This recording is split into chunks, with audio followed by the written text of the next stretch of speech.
Welcome to What School Should Have Taught You, a podcast where I share with you all the lessons you need to know about wealth creation and answer your questions along the way too. Click the link below, send in your questions, and you could be chatting with me here on the show. We've got a really exciting question coming up from a gentleman, Mark, who him and his partner have been developing property on a small scale, minor renovations, flips, and they've been doing this for quite a while now. And his goal is that he wants to get to $20,000 passive income and he wants to understand the best way to get there. We're going to hopefully be able to answer some of his questions in this show and really put him on the right path so he can start to earn his income moving forward and reach his target of $20,000. Really excited for this question. Looking forward to speaking to him on the show. Everything school should have taught you in one place. With a property portfolio of over 17 million and an accountancy firm of over 16,000 clients, as well as being an accountant to some of the wealthiest people in Australia, Jeremy Iannuzzelli will be sharing his lessons on everything school should have taught you so you can build the life you want. G'day, Mark. You're with Jeremy Iannuzzelli from What School Should Have Taught You, mate. How are you going today? G'day, Jeremy. I'm very well, thank you. We've finally got sunshine in SA, so I'm up and about. Mate, absolutely cheering. I have to say, I'm in Adelaide with you today. It's 34 degrees, and I left Sydney with one of the worst storms that possibly could happen over a weekend. So I'm definitely keeping a lot of people busy for the insurances over the next couple of weeks with the storms that we had. And I heard you guys had some bad flooding events as well. We did, mate. We did. I was actually away during that in Perth, but so I missed out on that. I've just got the good weather. Now, Mark, I've been told across the desk today that you have a fantastic question, which are quite bulky, but at the same time, it's got a lot of content in there and a lot of value that I'm sure a lot of our listeners are going to and viewers are going to get, mate. So I'm going to kindly ask you, Mark, if you can share with us your question today, and hopefully we'll be able to answer this for you. Yeah, sure. Thanks, Jeremy, and thanks, Todd, for having me on. So I guess just a bit of the backstory. So my partner and I are extremely passionate about property. There's sort of no doubt in our minds now that the vehicle for wealth creation is going to come from property for us. So we're all at this point. We've completed a few projects the last 4 years, which have all gone really, really well. We've made profit. I'm passionate about making property work full time for us eventually. So I suppose the end game for us would be to have enough property to produce an income of $20,000 a month to fund our desired lifestyle. But I understand we're going to need to build up to that point. So whether that's buy and sell, keep doing these projects and developing to basically build us up to that end goal. Mm-hmm. So Jeremy, I suppose our question is, based on where we're currently at, what do you think the best way to fast track our results and scale as quickly as we can so we can transition into property full time? Beautiful. So it's the old age debate. Do we buy, build and sell, or do we buy, build and keep? I go through this question, mate, once a week with builders and aspiring developers and people who want to transition into property full time.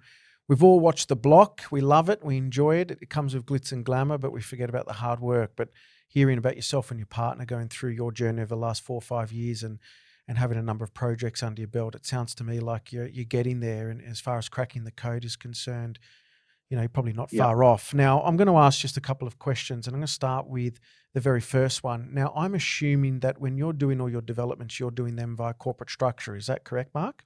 Not at this point. So our first couple of purchases have all been in our name. Okay.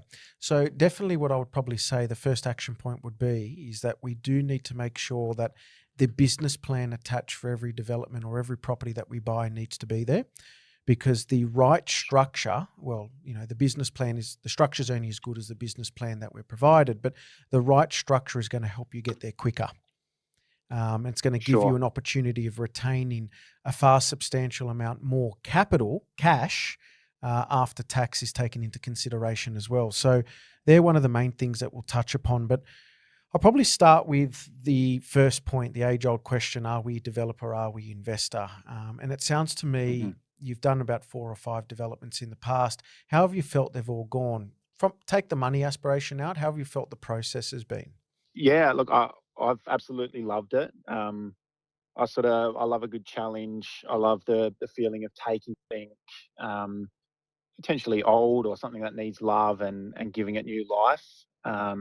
So as far as the process is concerned, it's like I sort of found myself jumping out of bed in the mornings when we have a project on, because I'm looking to the next step. Beautiful. And you're doing a lot more buy, reno, and sells, or is it a buy, knock down, build, sell, DA type of development, mate? Yeah, so the first project we did was a brand new build. I just bought a pretty cheap block of land, and we just built a straightforward, basic 3-bed, 2-bath house on it. Mm-hmm.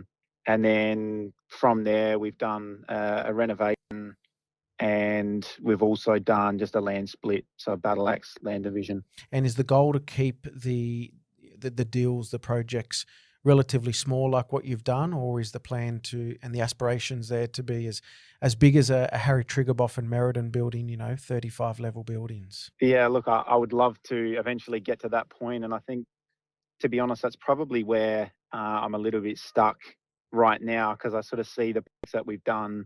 Whilst we've made good profit, we still need to do a lot of them. We either need to be doing multiple of them per year to sort of make the returns that we're after, or we need to start taking on, larger projects where we don't have the confidence to sort of do the big ones just yet. Beautiful.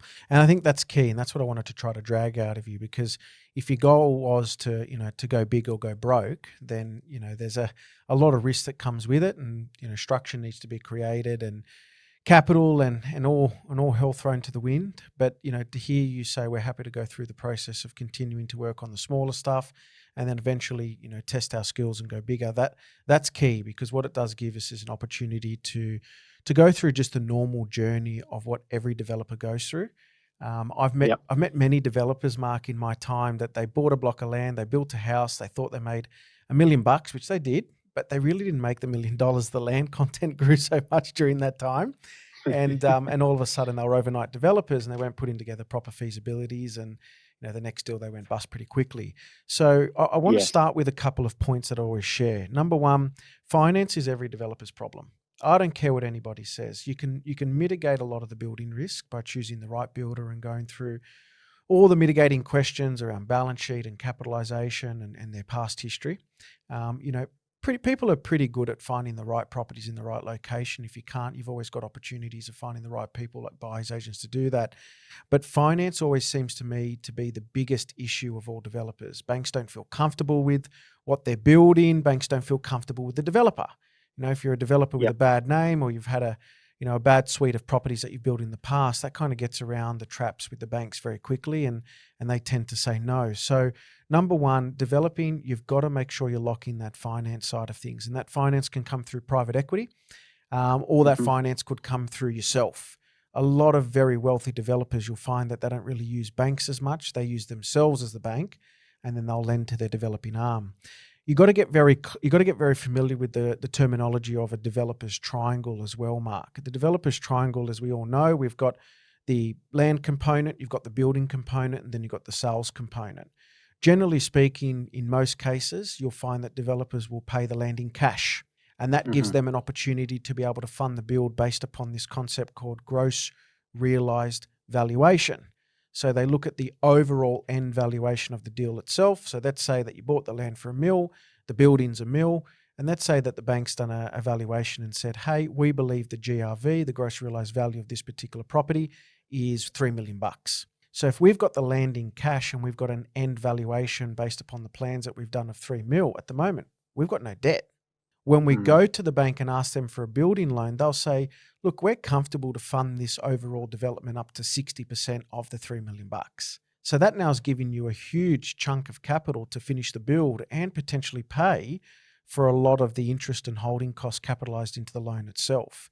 So that bigger gap, the bigger gap you can get between the gross realized valuation of the property and what you're aiming to borrow from the building perspective, the better chance you are going to have of getting the banks to continue to say yes to every development that you do. So if we don't have the ability to pay the land in cash, and let's say for argument's sake, we're trying to borrow 80% for the land and we're trying to borrow another 80% for the actual building itself, that's where the banks will want to see a lot of pre-sales in play. Now, it's good on a small scale, mum and dad scale, but when you start to really have a number of these going all at once, you need to have a really good backup plan from a financing perspective. And that's where, you got to look at the top-down approach, Mark. If you look at a lot of the big REITs, the big real estate investment trusts that are out there, like Dexus and Cromwell and, AMP's got one, and Charter Hall and all these other massive companies, they've built up their capital base through issue of units or shares, depending on their structure. And that's the capital that they've gone with to go buy the land in cash, for instance. And then they'll take leverage based upon the gross realised value of the land when they've put that industrial factory on it, for instance. So even though they might be borrowing, 30, 40, 50% of the overall gross realised loan, that's probably 100% of the building cost. And it's just kind of bringing that top-down approach and saying, well, the banks are doing it the big REITs are doing it this way with the banks. We've got to try to somehow emulate it. And it's very common in the developing space because a lot of builders, a lot of developers, they go bust because the banks pretty much take away the funding, and it forces them to look at mezzanine lending and other really alternative methods of financing where interest rates just blow through the roof. So I think on your end, we've got to work on building up the capital between you and your partner. Don't go leave your day jobs just yet, because you're going to still need your day jobs. They are your ends to the start, essentially, or the method of madness in between, where you're going to need those to do your next couple of projects for the funding perspective. But your goal needs to be how we can buy, build, and sell, and build up the capital as quick as we can. Because absolutely. So, Jazz, sorry, quick question. Yeah, so just mate. to clarify, so you really need to be able to have that big cash reserve to at least purchase the land cash without the bank in order to make that funding structure work. Absolutely. Is that correct? Absolutely. Yeah. Absolutely. And that's gonna give the banks confidence, because you've got a substantial amount of skin in the game. I recently done it a couple of years ago with a duplex we built in coastal south of Sydney area. And again, we bought the property and the land in cash, and we had an overall gross realised value based around about 3.6, and we only borrowed about 1.1 for the overall build itself. So there was so much fat in that deal. The banks just said, yeah, not a problem. We'll give you this virtually open line of credit up to $1.8 million, which, believe it or not, what we did, Mark, is we really took out some of the capital that we put in to initially buy the land, and we also took out, obviously, the capital to fund the build. And that helped us pay for any of the interest and holding costs during that particular time as well. So we're very well capitalized in the deal, where we knew that we could face any problems or issues depending whatever was thrown at us. So your goal needs to be between you and your partner, and this is utilizing your current jobs at the moment. You guys need to build up that capital base. If you can build that capital base up and fast track that through a number of different buy, builds, and sell, give yourself a good, high six figures or even seven figures in the bank account. That's going to open doors like you wouldn't believe. The other option you've got, is if you've got private equity, private funding, or or money partners, and typically I see that with a lot of my client base. There's a lot of money partners, Mark, where they'll say, "Yep, we're happy to give you $1 million, and we're going to charge you, 8%, or we want 10% of the equity of the deal when it's all done." So that's obviously an opportunity for you as well. And there's a world out there of these money partners. I've seen groups on various social medias where they put together these money partners, and people pick and choose between deals depending on two things. Number one, your resume as a developer and a builder, and number two, your IMs, your information memorandum. So I was going to say, one of your other points you need to take into account is your IMs. You've got to get a very solid approach of calculating the feasibility of your deals, so you can explain that to the person off the street simply enough so that they're willing to potentially help you one day with capital or value. So an IM, an information memorandum, just to put it into context, it's just purely talking about the deal itself from the start to the finish, with a business plan attached to it, and then all the methodology of how you get there. So from sales advices, comparable datas, financing, profits, feasibilities, all those various different things, studies, very important. One of those things I definitely think you should start doing. Structuring the deals is obviously very important as well, Mark. At the moment, that's why I asked the question, how are you doing this through structuring? You want to start to, you got the banks who are financing you in some of these deals, Mark. You want to give them not the illusion, but the perception that you know what you're doing. And it starts with being in the right structure. So if you're going to be doing a lot of these buy, build, and sells, definitely operate through a company structure. Yeah, Mark. We are in the process of figuring that out now. So Good. yeah, Good. I've been told along the way. Mate, brilliant. Because if you can say Mark and Partners Property Deals Proprietary Limited, for instance, that's going to give the bank the opportunity to say that, hey, we're not dealing with a mum and dad, we're dealing with a person who's keen to treat this as a bit of a business. And Yep. the more property transactions that this particular structure has under its belt, the more confidence you're starting to get from the financiers, whether it's banks or private lenders. So there are a couple of things to consider.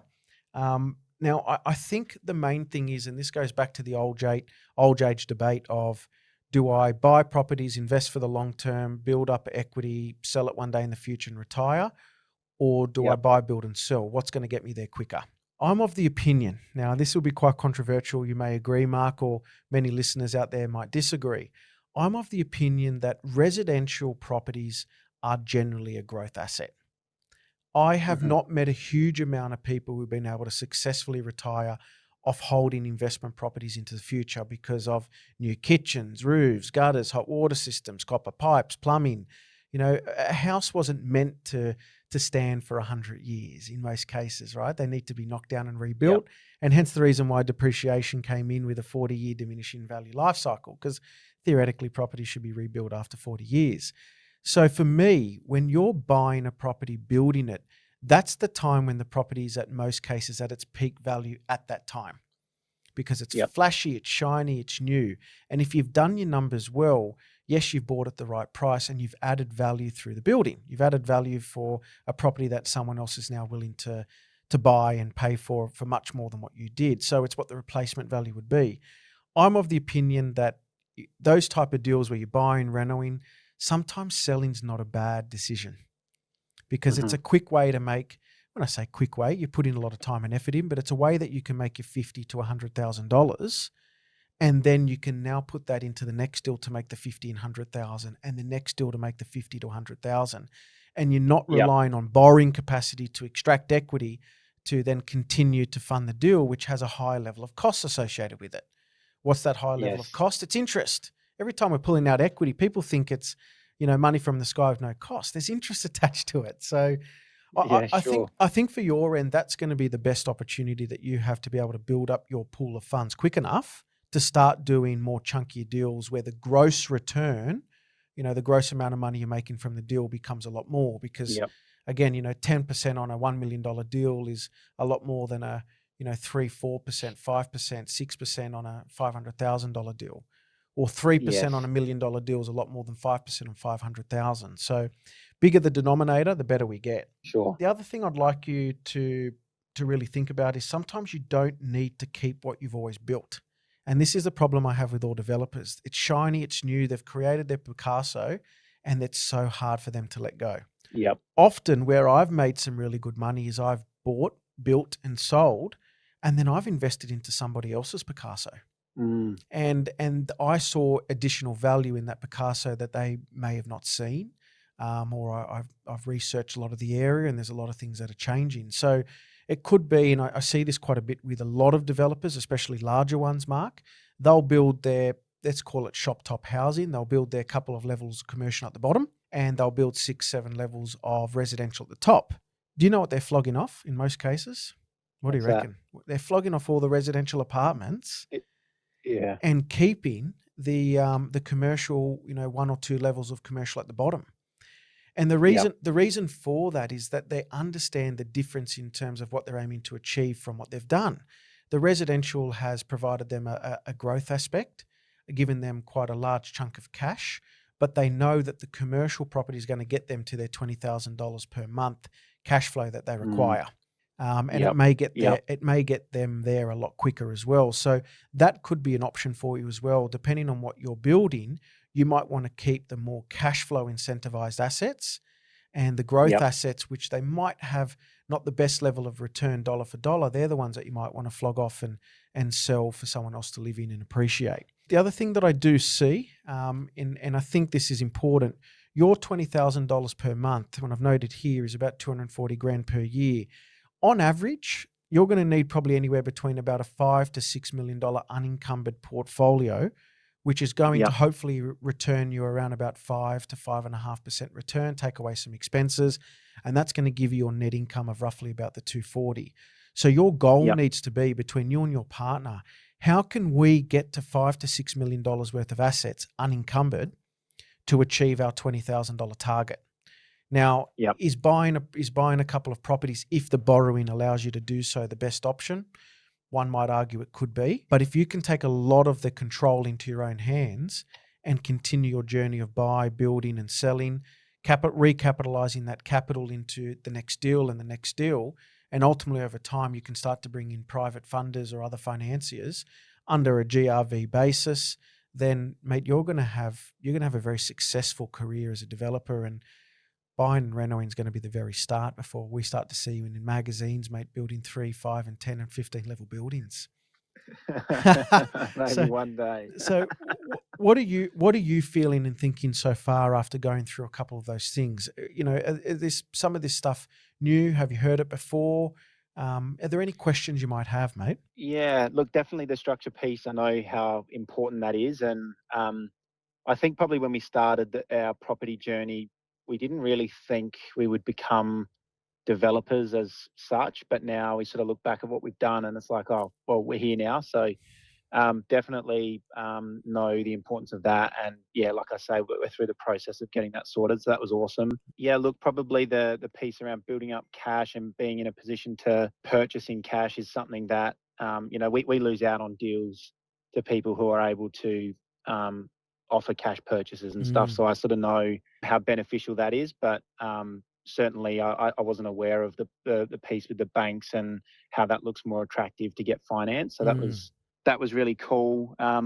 It's funny you're talking about, selling off previous projects to move on to bigger and better things. That's probably something that we've been torn on as well. The first project we did was pre-COVID, so we've ridden the wave nicely, and we were able to build that for really, really cheap. So I sort of look at the numbers on that and the returns we're getting. It would be hard to sell that, but I definitely would if I knew it would help us get to our end goal quicker. So you still holding that particular property today? We are. Because I'm going to ask you a question. I want to challenge the mindset, if you don't mind. What's it currently Sure. renting for at the moment per week? $450. What's the valuation at the moment on that particular property? 500 was the last one. 500. Would you buy a property today renting for $450 a week, and would you purchase it for 500 grand with a, say, give or take 4.5% gross yield? Based on the location it's in, probably not. Because see, I get that question a lot from a lot of clients, right? They've built a property, it's beautiful, its valuation's $1 million. The rent on it's only about $600 a week. They love it. Jeremy, we love it. It's done so well for us. Overall cost is $750. It's now worth $1 million and the rent's $600 a week. I asked them the question, would you have bought that property today for its current valuation of $1 million with rent of $600 a week? And their first answer is no way. I wouldn't do that. But why? Because the rent's so low compared to the price. So then I asked the question, well, why are we holding it? Is there another opportunity where you can replicate the same thing and have that level of growth and make $500,000 now over 2 years, $250 each year? So the question is that, you've got this property where it's giving you $450 a week, its valuation is $500,000. Are we at a stage where, and you're probably not being held back yet by the banks, but are we at a stage where we're very close to being held back by the banks? And is that going to be the pinch point of which now, keeps us stuck in the mud? Because if a developer is not continuing to buy property and develop in property, Mark, they've lost their living. So if you're going to try to treat development as a means to an end and as a way of transitioning out of work and into something you love and get you out of bed in the morning, you've got to keep that cycle, that pipeline strong. As one deal's finishing, the next deal's starting. Or as one deal's halfway through, we're looking through the acquisition of the next deal. And that's important because a developer doesn't have any deals in the pipeline for 1 or 2 years.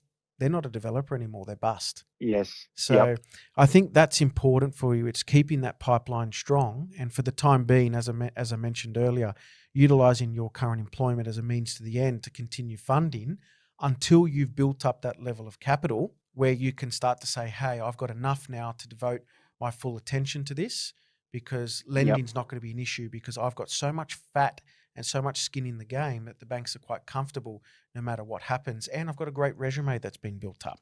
that Yes. resume of Yep. past deals where I can show a banker of my expertise. And that's all it is. It's getting the banks to agree with you and go on the journey with you the whole way throughout the process. Yeah. Awesome. Is there any deals that you're currently in the pipeline for you, mate, at all? We're looking. So yeah, we're obviously we don't have any projects on the go right now. So we're Mm. hungry. We're out there doing everything we can to put something away. So there's a couple that we're sort of still negotiating on. So it'll be interesting. Hopefully coming into Christmas, it's a better time to snag a deal while everyone's off holidaying. Fingers crossed. And the biggest thing that I can probably say from an experience point of view is called deal fillers. Deal fillers is one of the biggest things I've seen very successful property developers do. So they love doing their 10 units or 20 units or 30 units. But I've seen them, buy, say, for instance, you don't have to go down this path, but I'm using it as an example. They'll buy, Yep. very rundown waterfront property and then spend a substantial amount of time and money and turn it into luxury waterfront, and they've made their $1 million. It's not their $5 million that they're used to, but Yep. something coming in the door, continues to keep the candles burning. So, bringing that down on a smaller scale, it might be a couple of small reno jobs where it could be a little bit of landscaping, a lick of paint, a clean up of the deck, and all of a sudden at the moment, especially now when interest rates are a little bit higher and deposits are looked at a little bit more closely, what I'm seeing in the market going and still going very strong is not the investment grade properties, Mark, but the Yep. owner occupied quality properties. And Yes. that's the people, they're the properties where people fall in love with the deck and the paint and the stencils and, the kitchen and the tapware. And I love the location of that sunlight. I love the location of that stained glass window. The front door is fantastic. If you can pick up a couple of those deal fillers while still searching for, your bigger projects that you're looking to do, they're good money spinners because, again, it's all going towards your goal of building up your capital. Yep. And then Yep. from capital gives you opportunity to do other things.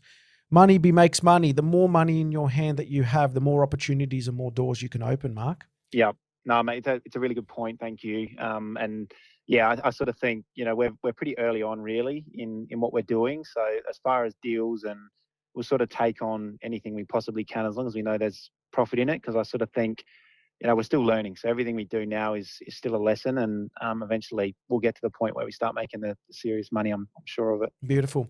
Well, a couple action points, Mark, that I'd love to kind of touch upon today is number one action point, and I think you're doing that already, is getting that structure organized. Sure. Ensuring that the business plan is attached to the right structure, and your structure can only be as good as your business plan. So that's important. That's going to give you a much larger retention of capital, potentially, especially on any properties that you're doing as quick flips. Number two, I think it's identifying, the type of property and the type of development that you're doing and identifying what you want from it, whether it's a cash flow style of development where I've bought something and the net yield is, your 8, 9, 10%, could be commercial development that you've done, or it's a residential development where, we've made our $200,000-$300,000 growth through the acquisition of the land and through the building of the property. But this is not a really great return from a rental perspective. $400 a week is not getting us to our goal of $20,000 a month in returns.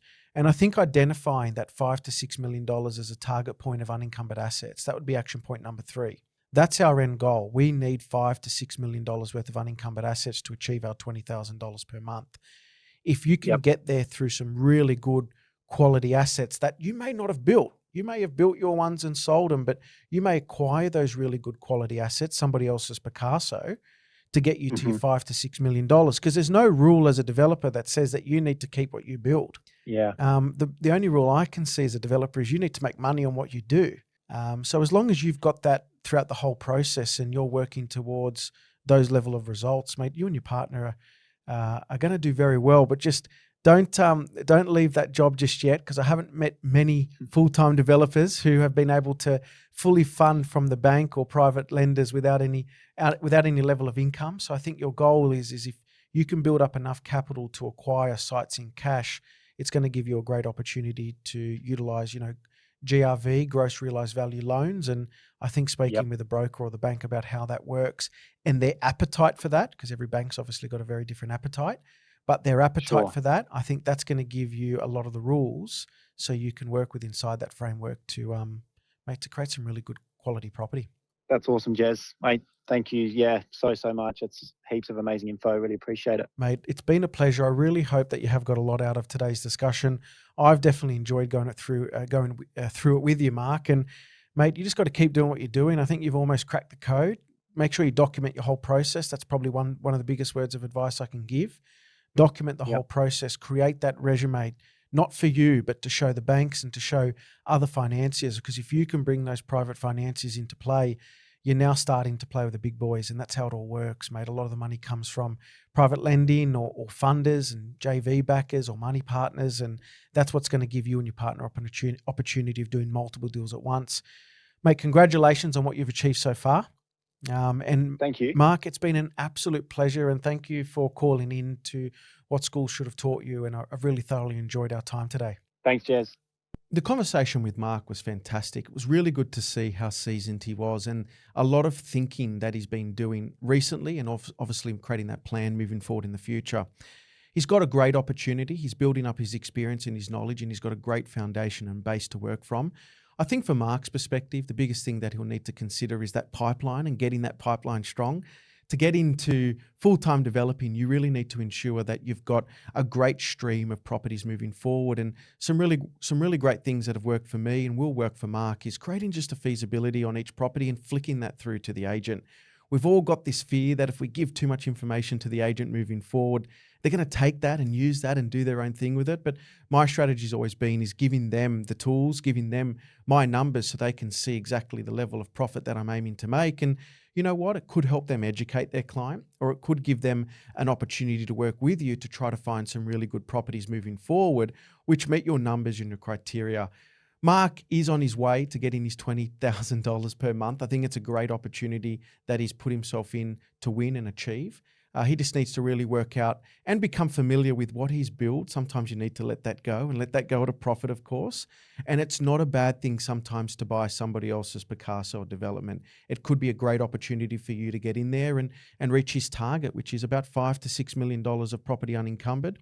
And that's going to come from him being able to build up his base of capital to go into the transactions very quickly, ideally paying for the development site in cash where applicable, and then being able to fund that utilising the GRV loan basis. So there's a great opportunity for Mark and his partner. He's put himself in a great position moving forward, and it's a matter of executing now on his very strict guidelines and creating the contingencies and buffers in place so he can be successful in his journey in becoming a successful property developer. Click the link below and send in your questions. I want to be chatting with you and hopefully answering all your questions, whether they're big or small. I want to give you the opportunity to learn the things that schools should have taught you. I'm Jeremy Iannuzzelli, and I'll see you next week.